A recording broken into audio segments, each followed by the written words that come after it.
नमस्कार दोस्तों, इस 10 मिनट के वीडियो की सबसे खास बात यह है कि इसमें इंग्लिश स्पीकिंग सीखने के लिए एक भी सेंटेंस आपको रटाया नहीं जाएगा, लेकिन फिर भी आप कुछ ऐसा सीखने वाले हो जो आपको बहुत अच्छी इंग्लिश स्पीकिंग सिखा देगा। दोस्तों, मैं आपको सबसे पहले अपना एक रियल लाइफ एक्सपीरियंस बताता हूँ। मैंने बचपन में एक इंग्लिश स्पीकिंग कोचिंग ज्वाइन करी थी और मैं बता सकता हूँ कि इसमें मुझे क्या सिखाया जाता था। उसमें सिर्फ रटना सिखाया जाता था।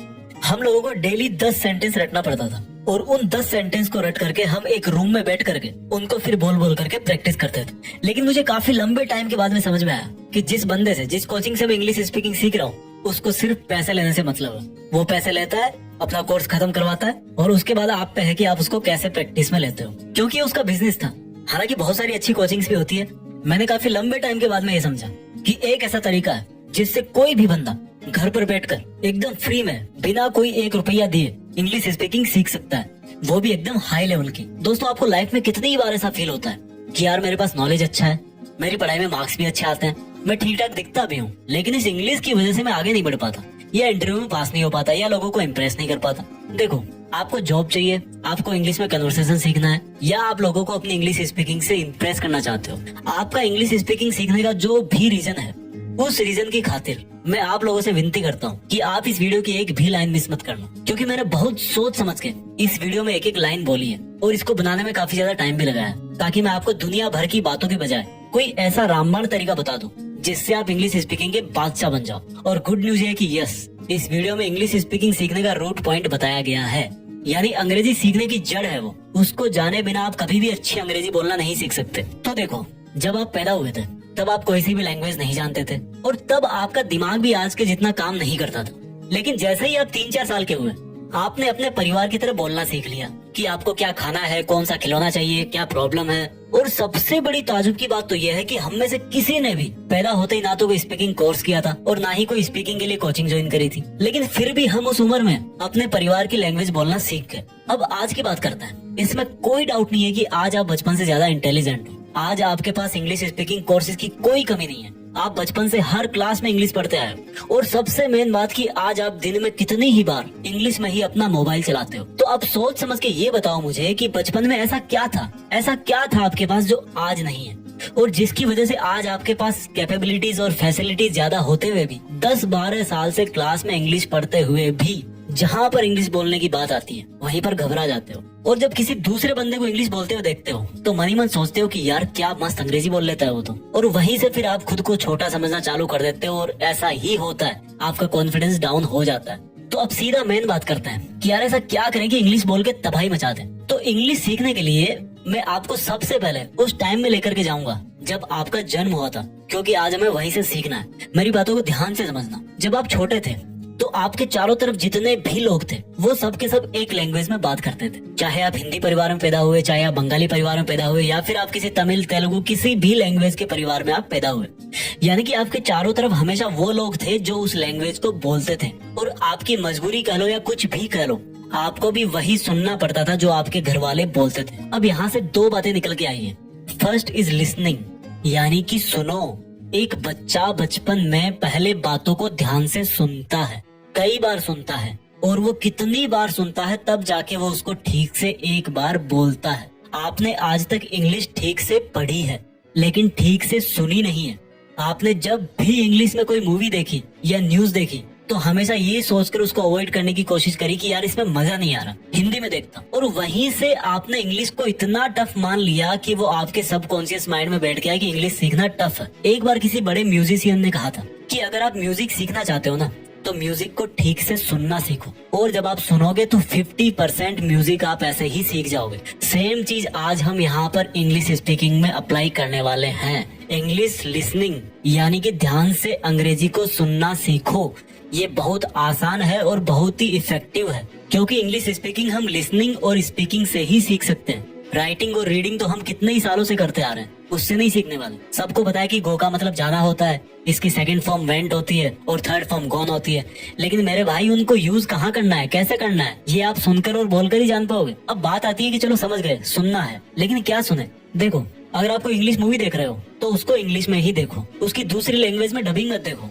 अगर आपको समझ में नहीं आ रही तो उसके सबटाइटल्स को ऑन करके देखो और फिर सुनो कि वो कैसे बोल रहा है, कौन से वर्ड पर कितना जोर दे रहा है, कौन से वर्ड को कितना प्यार से बोल रहा है। इसके अलावा आप इंग्लिश सॉन्ग्स को स्क्रीन पर लिरिक्स के साथ में सुनो। यूट्यूब पर बहुत सारे वीडियोस मिल जाएंगे आपको। इंग्लिश में ही न्यूज सुनो और देखो, आपको वर्ड्स को या लाइंस को रटना नहीं है, बल्कि उनका प्रोनाउंसिएशन कैसे करते हैं, किस उच्चारण के साथ उनको बोलते हैं, किस फीलिंग के साथ उनको बोलते हैं, वो सुन करके सीखना है और दिमाग में बिठाना है, समझना है। पहली चीज क्लियर हो गई, यानी कि स्पीकिंग सीखने से पहले लिसनिंग सीखना बहुत जरूरी है। अब दूसरी चीज के लिए वापस चलते हैं आपके बचपन में। जब आपको कोई बोलता था कि बेटा देखो ये शेर है, अब ये बकरी को खा जाएगा, तो आप अपने दिमाग में सोचते थे कि अच्छा ये शेर है, ये बकरी को अब खा जाएगा। तो देखो, आपने उसी लैंग्वेज में सोचा और समझा। कभी ऐसा हुआ कि आपने बचपन में हिंदी में सुना, तमिल में सोचा और फिर फारसी में बोलने की कोशिश करी हो? नहीं होता ना। जिसमें आप सुनते हो उसी में सोचते हो और जिसमें सोचते हो उसी में बोलते हो। पर इंग्लिश सीखने में हम गलती क्या करते हैं कि जो लाइन हम सुनते हैं उसको हम अपने माइंड में हिंदी में ट्रांसलेट करते हैं और फिर समझते हैं, और जब बोलने की जरूरत पड़ती है तब भी सेम हम पहले हिंदी में सोचते हैं, उसमें ग्रामर, थर्ड फॉर्म, प्रीपोजिशन लगाते हैं और तब फिर उसको बोलने की कोशिश करते हैं। अगर आपने सही बोल भी दिया तो वो वाली फील नहीं आएगी, ऐसा लगेगा कि यार रटा हुआ है, या हो सकता है टाइम भी आपको बहुत लग जाए। यानी कि दूसरा जो पॉइंट है वो ये है कि थिंक इन इंग्लिश, अंग्रेजी में ही सोचो। जिस तरह से आप अभी मेरी आवाज सुनकर के हिंदी में ही समझ रहे हो, उसी तरह से इंग्लिश को भी सुनकर के इंग्लिश में ही समझना है। धीरे धीरे प्रैक्टिस करो, हो जाएगी। तो अभी तक आपने दो चीज सीख ली, यानी कि पहली है लिसनिंग, अंग्रेजी में सुनो, दूसरी है थिंक इन इंग्लिश, इंग्लिश में ही सोचो। अब तीसरी चीज के लिए वापस चलते हैं आपके बचपन में। आपके बचपन में आपकी मजबूरी थी कि आपको भी वही लैंग्वेज बोलनी पड़ती थी जो आपके घर वाले जानते थे या बोलते थे, और अगर आप ऐसा नहीं करते तो वो कभी समझ ही नहीं पाते कि आपको चाहिए क्या, प्रॉब्लम क्या। यानी कि तीसरी चीज है आपका माहौल, आपकी कंपनी। अब आप बोलोगे कि यार मैं तो गांव में रहता हूँ, गांव में किसी को आती नहीं इंग्लिश, और जिसको नहीं आती उसके सामने बोलने का भी कोई मतलब नहीं है। तो आप क्या करो, आपके पास मोबाइल है, उसका वॉइस रिकॉर्डर निकालो और जो भी आप सोच रहे हो उसको बोलने की कोशिश करो और रिकॉर्ड करते जाओ। अपने मोबाइल का फ्रंट कैमरा ऑन करो और जो भी आपके मन में आए, जो भी आप सोच रहे हो, जैसा भी आप फील कर रहे हो, आपको जितनी भी टूटी फूटी इंग्लिश आती है उसमें बोलने की कोशिश करो, रिकॉर्ड करते जाओ। और आप हर एक हफ्ते बाद में ये चेक करो कि पिछले हफ्ते में कैसा बोल रहा था और आज मैं कैसा बोल रहा हूँ। जब आपको पता लगेगा कि यार मेरी इंग्लिश स्पीकिंग में इम्प्रूवमेंट हो रहा है, तब आपका बहुत कॉन्फिडेंस बढ़ेगा।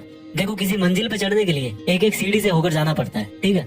और क्या कर सकते हो प्रैक्टिस के लिए? आजकल हर किसी के पास बात करने के लिए मोबाइल में अनलिमिटेड बैलेंस रहता है, तो आप अपना कोई ऐसा फ्रेंड ढूंढो जो इंग्लिश सीखने को लेकर सच में सीरियस हो, और उससे जब भी आप बात करो तो इंग्लिश में ही करो।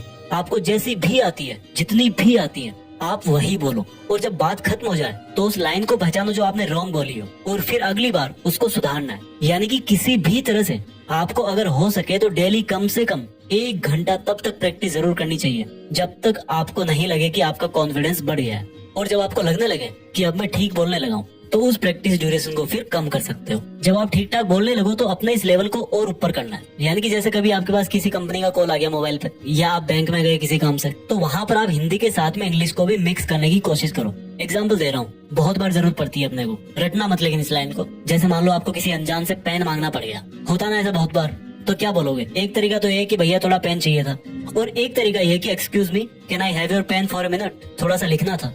यानी कि जिस लाइन में आप कॉन्फिडेंट थे उसको इंग्लिश में बोल दिया और उसके अलावा हिंदी में बोल दिया, तो क्या बिगड़ गया? देखो, पूरा फन है इसमें। जितना आपको आता था उतना आपने बोल दिया, आपका कॉन्फिडेंस ऊपर हो गया।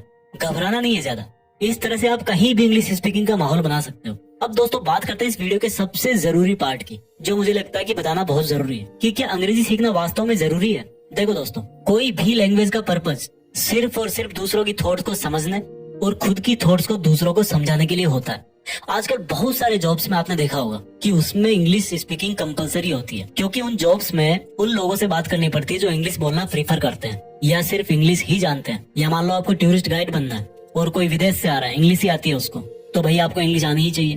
तो अगर आप जिस फील्ड में जाना चाहते हो उसमें इंग्लिश होना कंपलसरी है, या आपका बहुत मन करता है कि यार सब अंग्रेजी बोलते हैं तो मैं भी बोलूं, तो अच्छी बात है, सीखो, कोई दिक्कत नहीं है। लैंग्वेज है ये, लैंग्वेज सीखने में कोई दिक्कत नहीं है, कोई बुराई नहीं है। लेकिन अगर आपको लगता है कि जो भी काम मैं कर रहा हूँ उसमें इंग्लिश स्पीकिंग सीखना उतना जरूरी नहीं है, तो फिर आपको परेशान होने की जरूरत नहीं है। आप जो भी लैंग्वेज बोलते हो वो आपके लिए मोर देन सफिशिएंट है। अब आप मुझे ये बताओ, जीत फिक्स के इतने सारे वीडियोस देखे आपने, जहाँ तक मुझे याद है मैंने शायद ही किसी वीडियो में इंग्लिश में कोई पूरा सेंटेंस नहीं बोला होगा। बट इट डजंट मीन कि मुझे इंग्लिश नहीं आती, बट जरूरी नहीं है उसकी, क्योंकि जितने भी आप लोग इस चैनल से जुड़े हुए हो वो सब, और खुद मैं भी, हिंदी से बहुत प्यार करता है। लेकिन अगर फिर भी आपको कभी लगता है कि यार पता नहीं कब जरूरत पड़ जाए, थोड़ा सा लो कॉन्फिडेंस फील होता है जब कोई इंग्लिश बोलता है सामने तो, और आप सोचते हो कि यार थोड़ी सी अंग्रेजी तो सीख लेता हूँ, तो आप इन टिप्स को ध्यान में रखो। First is listening, second is think in English, and last but not least third one is the माहौल।